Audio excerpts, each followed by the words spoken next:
One hyphen one. Okay. Very good, Bhargavi. What about others?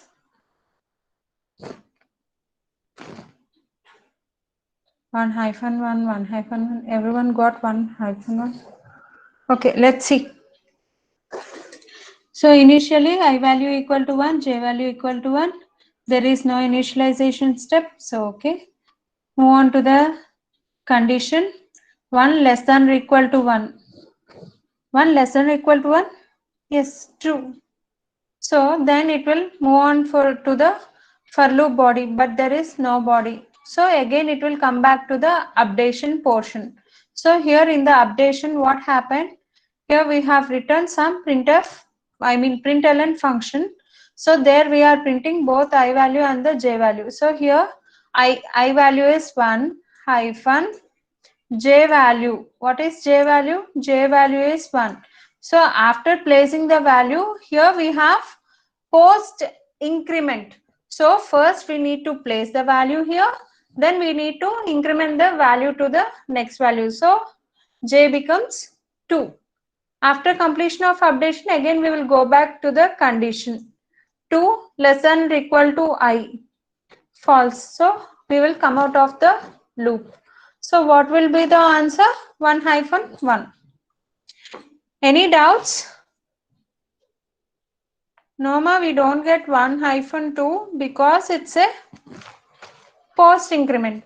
For suppose here we have pre increment, then we will get 1 hyphen 2. If we have pre increment, then we will get this answer. Here we have post increment. So first value will be placed, then value will be updated.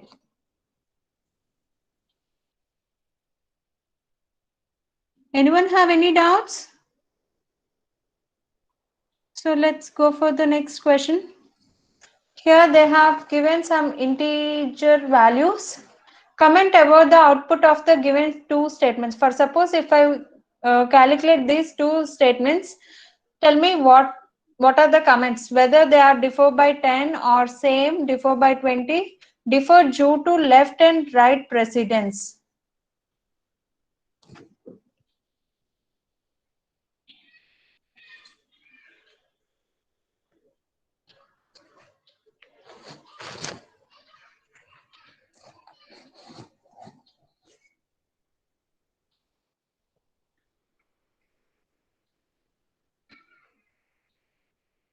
Comment about this answer, whether they are differ by 10, 20 or same or differ due to some left and right precedences. For suppose if we if a language follows same, okay.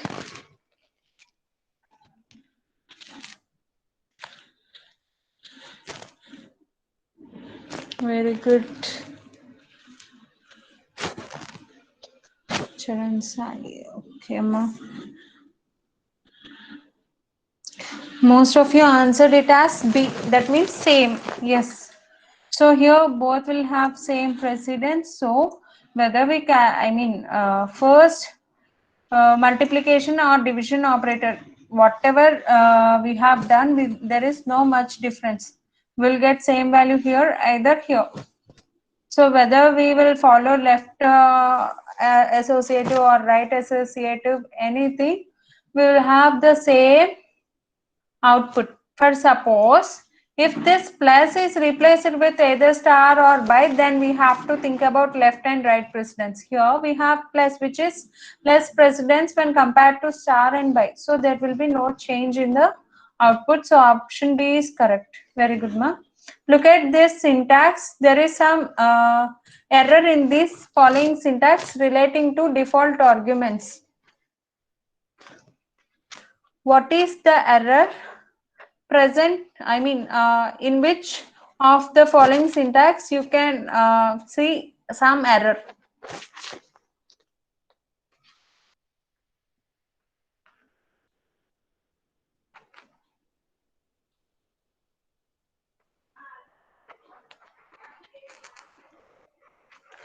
Option D.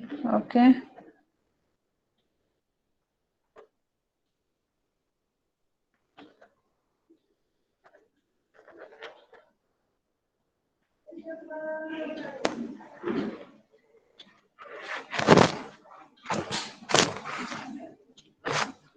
Option D. Yes. Why? Yes, most of you answered it as option D. Why? Why it's an option D?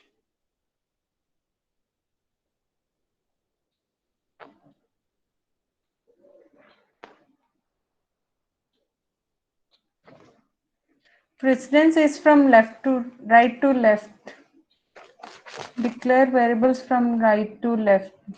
Okay, very good. Yes. So when we are using or working with default arguments, always we need to allocate values from right to left. For what reason we need to allocate values from right to left? ఎందుకు అలానే allocate చేయాలి? Because for suppose if I let's take these three syntaxes. For suppose if I call of 10, then for suppose if I check first syntax, let's take the first syntax. So in the first syntax, x value becomes 10. So there is no arguments here. So y value become 20 and z value become 30. No issues here. So if you see the second argument, you are providing x value. So okay. There is no y and z value. So here also you will get y and z will take default arguments as inputs. And it's not applicable for the rest of two syntaxes. Let's go for some other call like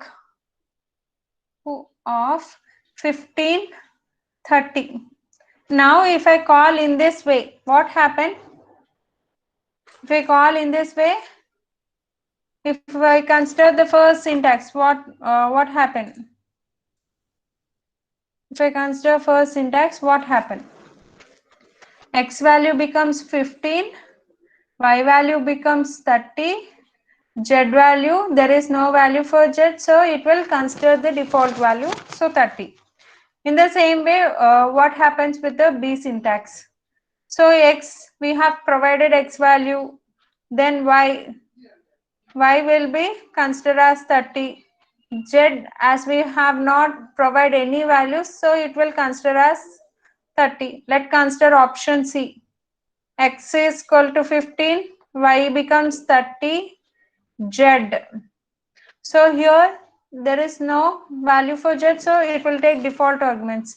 In the same way, D, x 15, y equal to 30. Now z, which value will be come to z? So your compiler is not that much intelligent enough that y is default argument. It does not it does not pre-analyze your whether the next coming variable is default argument or not. So that's the reason why we always need to place all the default arguments to the right. So your compiler will start assigning values from left to right. Whatever values we have sent, those values will be allocated from left to right. So that's the reason why we should maintain all the default values to the right. So if you observe in this statement, my default value placed in the middle, so which is not the valid statement or valid syntax. Still any doubts? Understood, ma? Generally in your functions we will start allocating values from left to right. So left నుంచి right కి allocate చేస్తూ వెళ్తాం. For suppose if the last argument is not a default argument, what happens? Sometimes there may be no enough arguments in the functions. So then an error will be arised. So that's the reason why you have to place all the default arguments to the right to eliminate all those errors. Any doubts still? Is it clear, or shall I need to explain it again?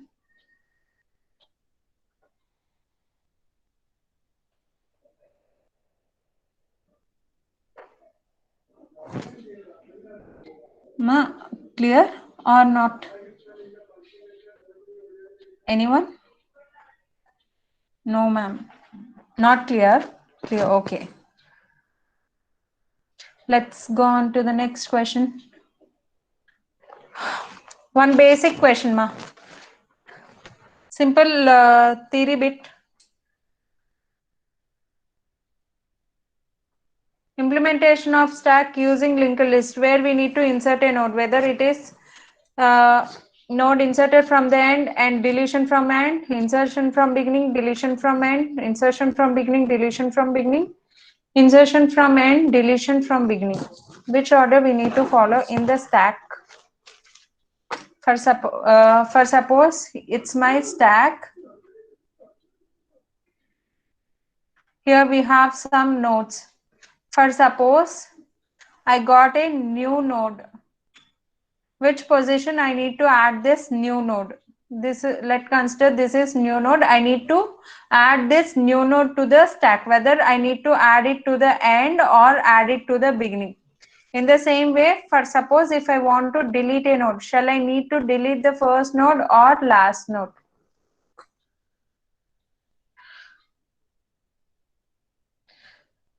So A, B.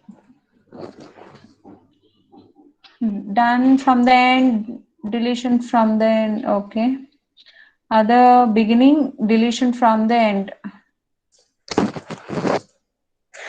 A is somewhat relevant. How comes B? If insertion of node happens in the beginning and deletion happens at the end, what does it mean? It's a queue order, not a stack way.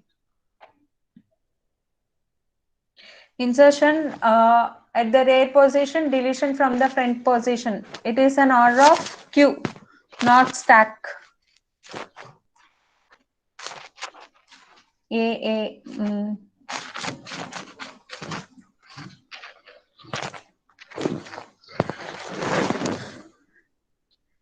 a stack. Let's consider this is a stack. You always insert the element at which position? At which position? At the which position you will insert the elements in stack? General stack. So you will always insert the element to the top position. So to the top position.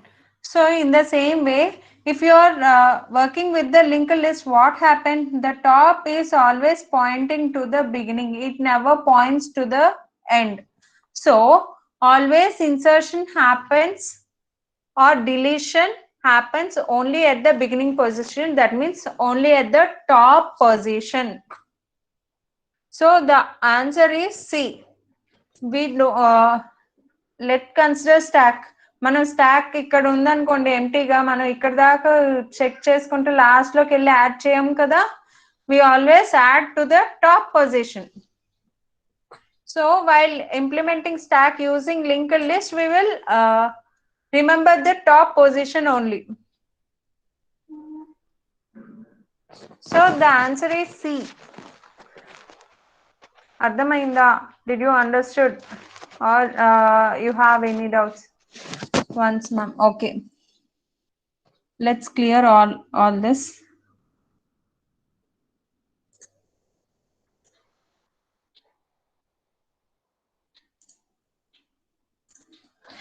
So generally in stack,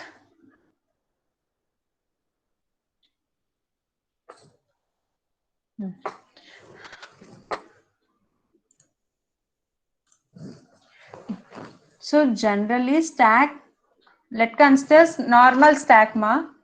So all for normal stack there will be one pointing towards top position. That variable is called top. This top variable always points to the top position. Whenever a new element added to the stack, top will increment to the next position and it will insert the value there. For suppose if I have 10, 20, 30, if I want to insert 10, 20, 30, first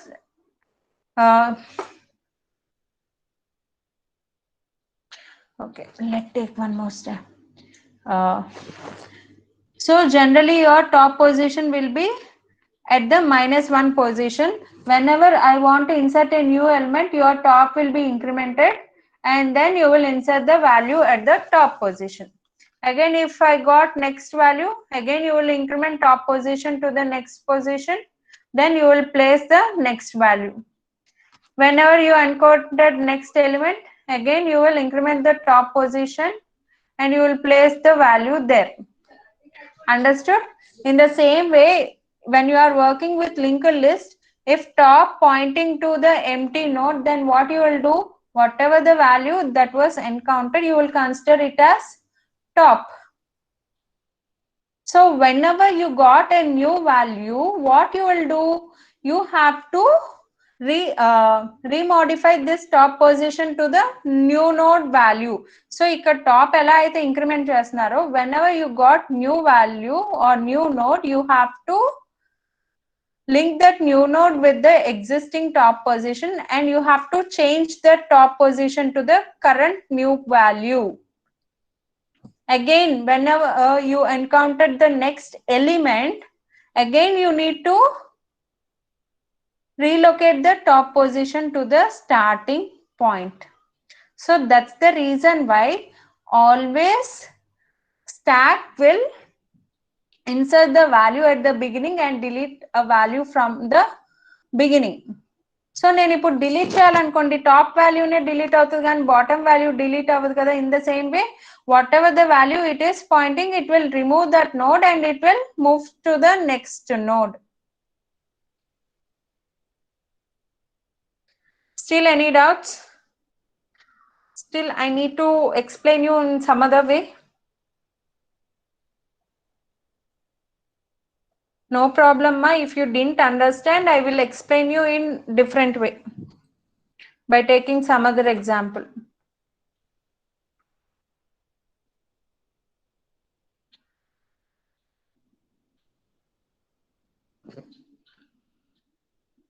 Understood or not understood?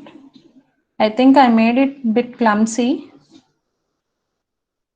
30 is end. At deletion we done it end, ma'am. 30 is not at the end. If you observe here, top is locating to the beginning position. Always your end position next node value is null. Here top next node is not null, it's pointing, sorry, here the arrow is in reverse order. Here top position node is pointing to the previous node. So how this top node becomes an end position ma?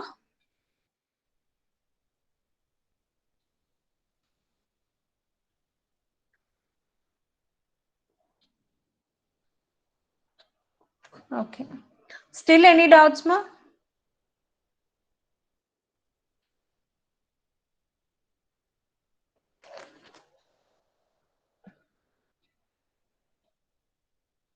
So don't get confused, just think once. If you didn't understand, put it on the paper, then you will clear with the topic.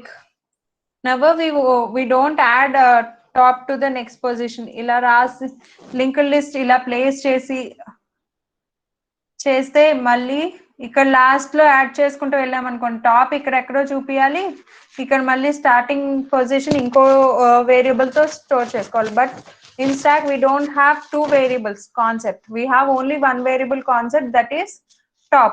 Only top indicating to the topmost element values. So that's the reason why we need to insert all the elements in the beginning. I think, okay. Next, look at this program code. Carefully look at the code and tell me what is the possible output for this program, whether it is inside protected method or compilation error, runtime error, or inside static method.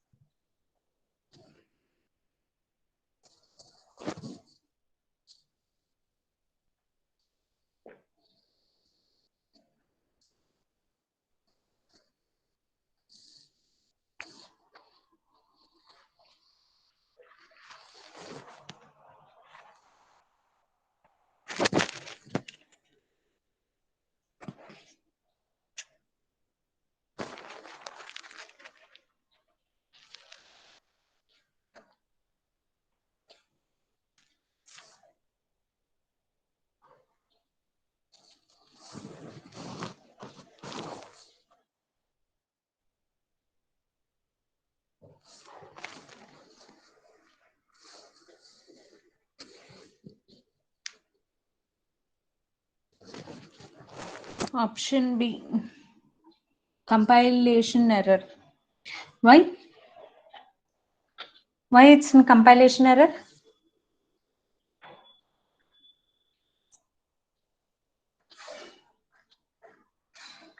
What about others?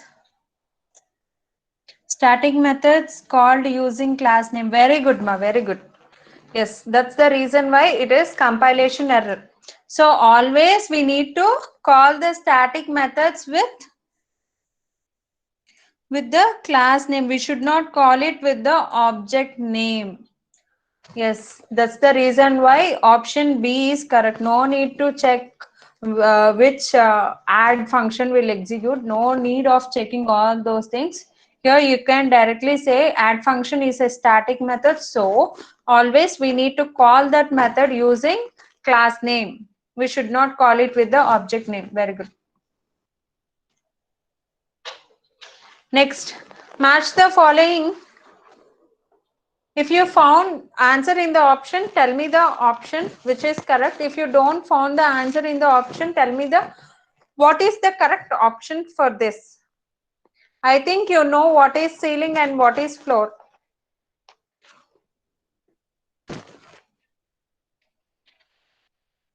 So if you give floor, it will take the previous whole number. In the same way, if you give ceiling, it will take next whole number.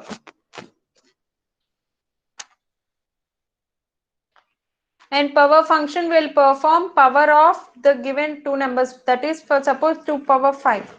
Absolute function will gives you the absolute value. What will be the possible answer for this? Options, whether it is A, B, C or D, or if you have your own set of options, please tell me that.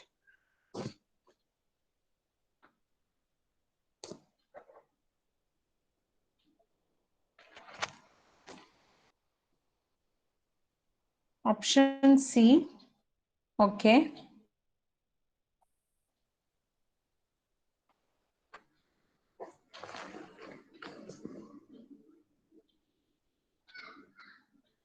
What about others? Anusha, once check whether it is option C or not.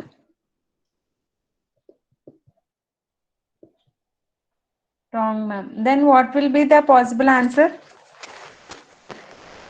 Wrong options. Yes. Okay. Okay. Then what is the possible answer?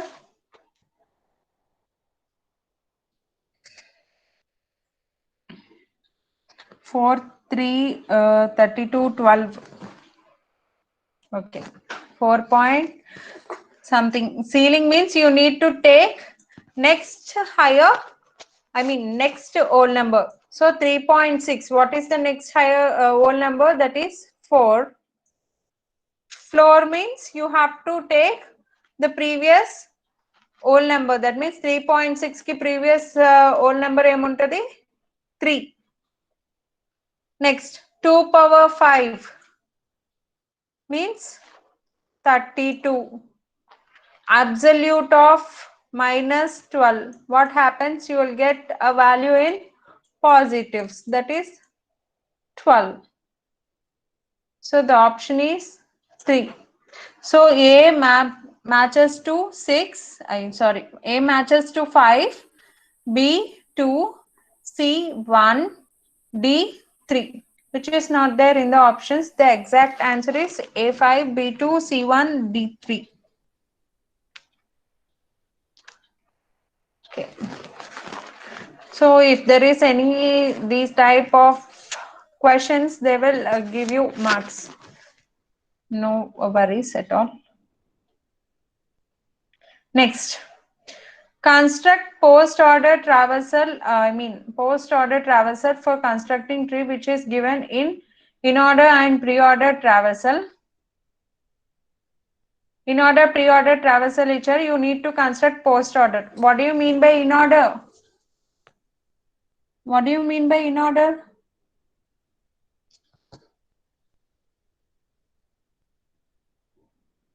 If you read operator at the middle. No, here it is in context of trees only. In context of tree traversals. So here, if you look at this question, here they are asking about traversal in trees. So not expressions, ma. Left, root, right, very good. So here, in order means left, root, right. You have to remember it.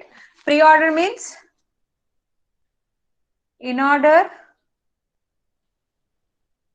left, root, right. Pre-order means root, left subtree, and then right subtree. What is post-order? Left subtree, right subtree, root.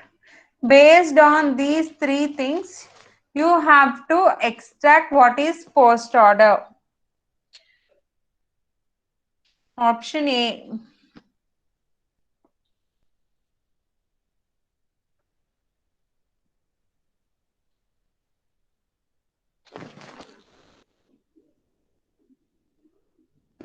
Okay, what about others?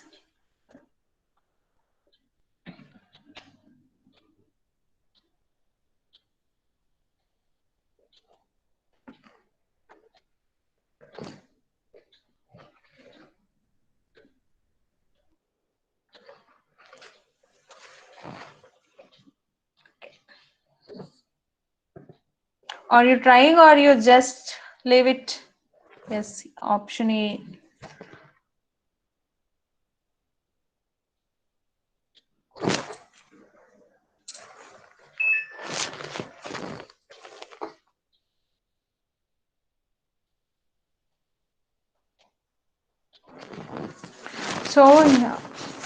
So one easy way is try to construct tree, and from the tree try to derive the post order. So if you observe, both in order will be in left, root, right format, and pre-order will be in root, left, right. So based on that, what is the root of my tree? Root of the tree is 6. So if you divide values at 6 in order, you will know what is the left subtree and what is the right subtree. Here in right subtree, I have only one value, so no need of again rechecking. Directly write it there. So again, in left subtree, again consider the pre-order expression. What is the order of expression? 7, 9, 10. So what will be the root here? For left subtree, the root is 7. Again at 7, you are going to divide left and right. So as we have only single element to the left, you can directly write left value, and we have only one element to the right of 7. I can directly write 7. So now tell me, what is the post order? First we need to traverse through the left subtree, then we need to traverse to the right subtree, then only we have to traverse to the root. So when I came to the root node, what happens for root node? I have left subtree, so I will switch to the left. Again I came to the 7. Again you have to check whether there is any left subtree or not. Yes, we have. Again move to the 9. Here again you have to check. Here there is nothing, so you can print 9. Next again you go back to 7 and you have to check whether there is any right subtree or not. Yes, I have right subtree, so print that value. So after completion of both left and right, then you have to traverse through the root node 7. So the complete left subtree is completed. So for 6, my left subtree is completed. So you have to traverse to the right subtree, that is 8. I have only one element, so I can directly print that 8. So after completion of both left and right, which value is left out? The left out is root. So root value is 6. 9, 10, 7, 8, 6 is the answer. So option A is correct. Any doubts, ma? Option A is correct. Any doubts? Anyone need any help, or shall I move to the next question? If you didn't understand, ask me, I will explain you.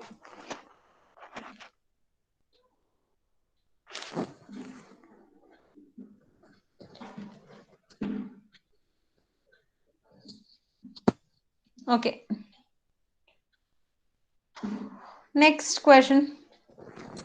Simple question. Consider the following variable declarations: float num1, start num2, long num3. What is the data type of num1 minus num3 by num2? So if I perform this expression, the value which obtain, I mean some value will be obtained. So what will be the data type of that value? Whether it is float, double, short, or none of these options.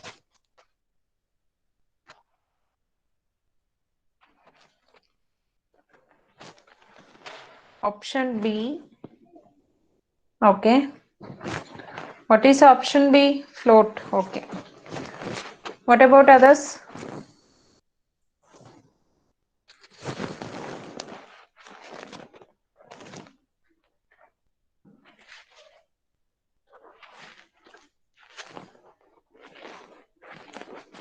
What about others?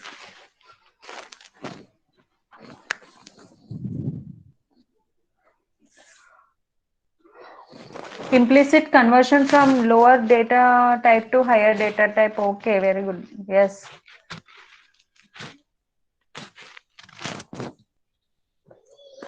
Yes, ma'am. As you said, here implicit conversion will be happen whenever we perform num3 by num2. What happened here? While calculating, by will have high precedence. When I divide long number with short, what happens here? We will get long data type. Float minus long.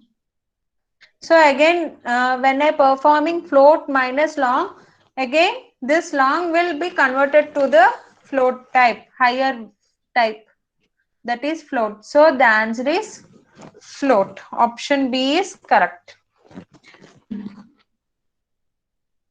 Next, one more simple question. What kind of software testing you can do when you have both the source code and executable code in hand? So if you have both source code and executable code, what type of software testing you will perform on it? Whether it is red box, black, white, blue box.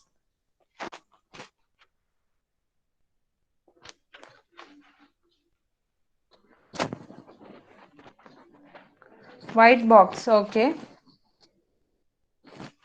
Okay.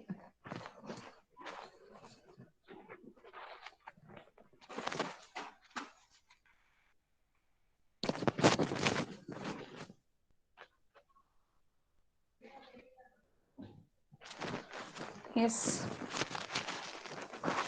For suppose if you know only functionality, then what type of testing you will perform? For suppose if you know only the functionality, what type of testing you will perform? You have only SRS and you have executable code. Yes, very good. Black box testing. So if you have SRS at the same time you have application with you, then you will perform black box testing. That means you know only the functionality of the program. You don't know what is the implementation happening inside the program. So that is black box testing. White box testing means you have to understand the source code and you will perform testing on the control loop, statements, number of lines, cyclomatic complexity, everything you will perform on the code. You will check the complexities and you will check whether all the say statements or everything is having been covered or not. Is there any dead code in the statement or not? You will see all those things. So here the answer is white box testing if you know source code.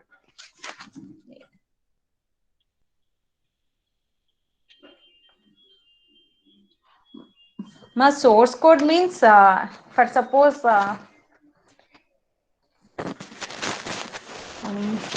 to say source code means whatever you enter is called as source code. Hash include so and so something something. Executable code means after giving it to the compiler, compiler will gives you some machine independent or machine level code, machine level language information. That is executable code.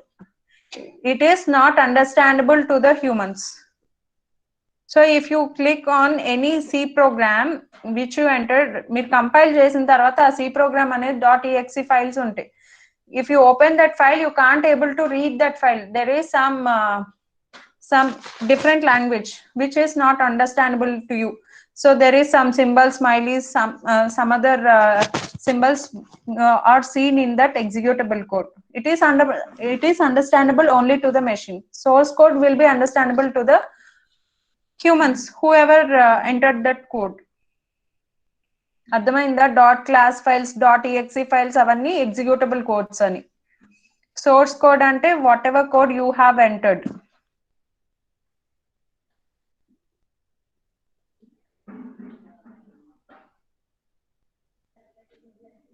So generally for black box testing, we will give executable code to the tester.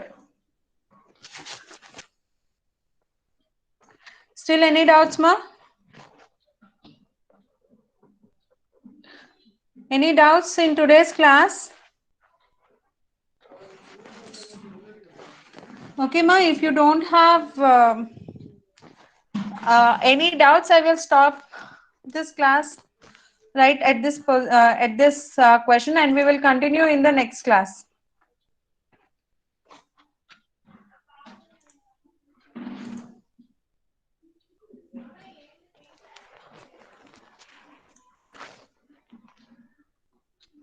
Sir,